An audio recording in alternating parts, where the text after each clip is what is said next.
yooyu bi mu nekkee prison j'avais dit à un ami commun ak moom ma ne ko da ngay wax Sonko mu lire le livre de Christine Dessouche le PDS une opposition légale en Afrique c'était sorti dans les années 70 et la française a expliqué comment dans un contexte africain où il n'y avait que des guérillas des dictatures des partis uniques Ablaye Wade a eu l'audace de tenter l'opposition légale ma ni ko da ngay jënd livre boobu nga jox ko Sonko mu xam dëkk bi mu nekk xam ni fi Sénégal kenn du fi jël le pouvoir par des émeutes par des cocktails Molotov mais heureusement bi mu génnee bi mu demee Cap Manuel ba génn ba ñu jubbanti après il a retrouvé l'opposition légale ñoom léegi opposition légale moo leen indi au pouvoir léegi Sénégal li Diomaye wax ni non il veut un dialogue national il veut des institutions nous sommes tous d'accord mais donc ñun suñu condition ci dialogue bi mooy dialogue bi muy woote le 31 mai dialogue bi muy woote le 31 mai terme de référence il faut que mu nekk de l'économie le 25 mai oui. Il faut que mu nekk de l'économie c'est le seul problème du pays le seul problème du Sénégal c'est l'économie c'est-à-dire loolu maa ngi ciy ñëwaat sax comme ça ñu gën a mais boo xoolee li ko booy bëgg a dugal là les rentiers de la tension ce que j'appelle là la société civile les dóorkat là qui vivent du dénigrement de leur pays ils vont l'enfermer dans des réformes institutionnelles Penda histoire dafa am solo dëkk yi développé économiquement yëpp ils n'ont pas perdu du temps sur les réformes institutionnelles États-Unis leurs institutions datent de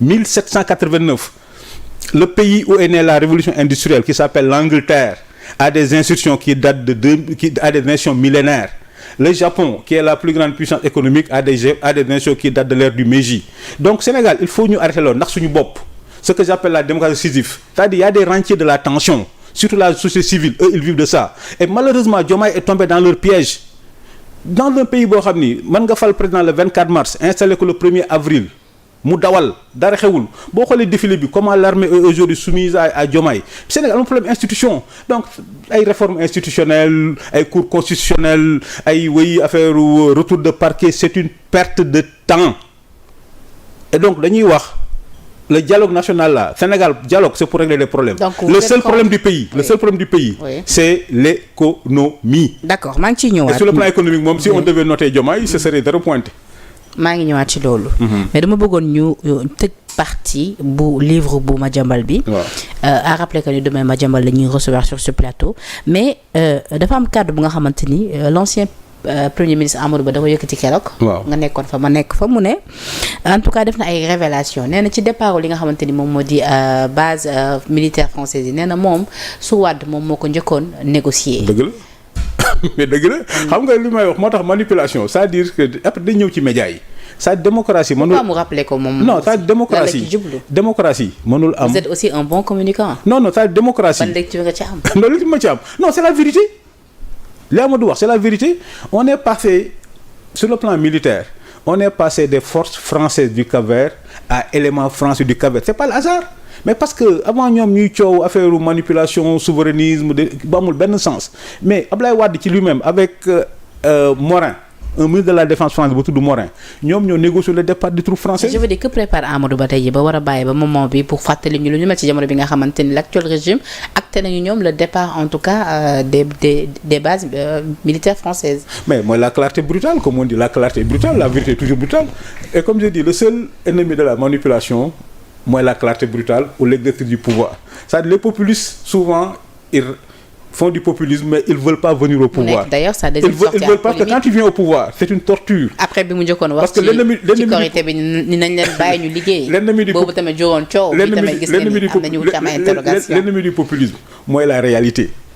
l'ennemi du populisme mooy la clarté brutale de la vérité dinaa ñëwaat pourquoi parce que am problème ak média les trucs de chroniqueur là boo bëggee dinañ ci ñëwaat Ablaye Wade qui a libéré les premières emprises ça c'est la vérité historique avec un ministre français là qui est actuellement président du conseil de Normandie Morin c'est avec eux qu'il avait les bases avaient été déjà libérées c'est pourquoi on est passé de forces françaises sur le plan militaire quand on dit force ça équivaut à un certain nombre de troupes quand on dit élément dans ce cas là pourquoi yéen ci seen régime acté wu leen tey jii en tout cas seen départ mais ñun ça veut dire que ñun ci nguuru Diomaye ak Sonko ci lañ ko acté waaw mais ñoom su fekkee ne mel depuis Wade c'est leur choix c'est-à-dire que nous on n'est pas complexé. je veux dire bu fekkee ne entamé woon ngeen ay négociations depuis Wade te ñu ne état continuité la. waaw bi ngeen ñëwee peut-être logique li ngeen waroon njëkk. waaw mais état continuité mais chaque fois qu'il y a un nouveau pouvoir le nouveau pouvoir est libre d'avoir sa stratégie mais nous notre stratégie c'était pas le souverainisme notre stratégie c'était pas d'être à la risque d'être à l'avant-garde du Mali et du Burkina Notre stratégie, c'était d'être devant.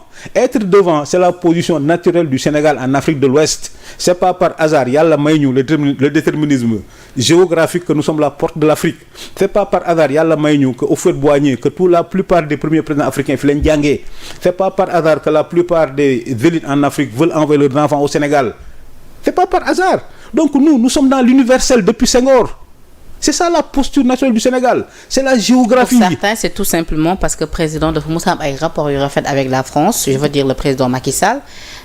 relation ak Macron également peut-être loolu moo tax moom il voulait pas acter tey jii en tout cas li nga xamante ni moom le départ des ñi leur souverainisme c'est le refoulement du complexe d'infériorité mais xoolal Branco mais d'ailleurs j'en profite pour wax journalistes yi nañ laaj Branco liste bi mu yóbboon CPI fu mu toll kan lañ fi njëkk indi Mélenchon c'est-à-dire ce qu'il appelle le souverainisme là c'est freudien c'est un refoulement d'un complexe d'infériorité.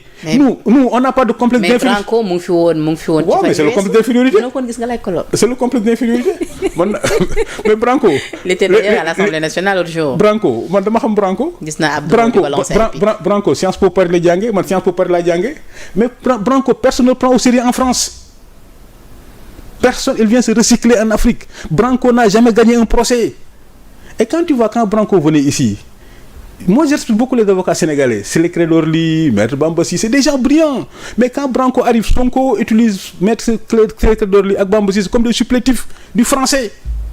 Le souverainisme de Pastef, c'est un refoulement d'un complexe d'infériorité. Boo xoolee la carte du Sénégal, nous on ne peut pas être dans le souverainisme, nous on est dans l'universel. Xam nga lu tax? Sénégal, c'est le pont naturel entre le Maghreb et l'Afrique noire. Nous sommes liés à l'Occident par la République. Nous sommes liés à l'Orient par l'islam. Géographiquement, nous sommes en face des États-Unis et nous sommes à 6 heures de l'Europe. Donc c'est ça le Sénégal.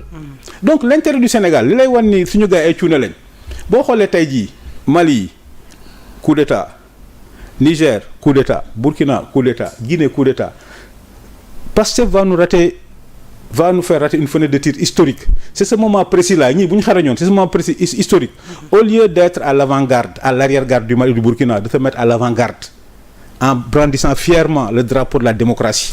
Nous sommes une exception démocratique, nous sommes un pays stable, nous avons un bon code d'investissement. Venez investir au Sénégal. Parlons d'investissement, ñu dugg rapidement ci waxtaan ci wàllu économie tey ñu ne en tout cas dans le cadre des discussions sur un nouveau partenariat entre le Sénégal et le Fonds monétaire international du FMI, le ministre des Finances et du Budget Cheikh Diba jot na daje ak ki nga xamante ni moom moo di Abébé Amro Selassie di directeur du département Afrique du FMI au même moment tamit en tout cas daf ñuy mayaale ñu delluwaat tuuti ginnaaw ci li nga xamante ni moom moo di rapport Cour des comptes boobu les rapports nag en tout cas ci jamono bi nga xamante ni polémique am na coow am sax ba ñu ne sax boobu les rapports publication ak sortie bi nga xamante ni gouvernement bi def nañ ko ci moo waral sax peut-être ni réew mi am tagatembe en tout cas ci li nga xamante ni moom moo di wàllu koom à rappeler que ni nag boobu les documents dafa dressé woon un bilan catastrophique marqué par une dette sous-évaluée estimée à plus de 18 milliards 500 soit 99% du PIB et un déficit budgétaire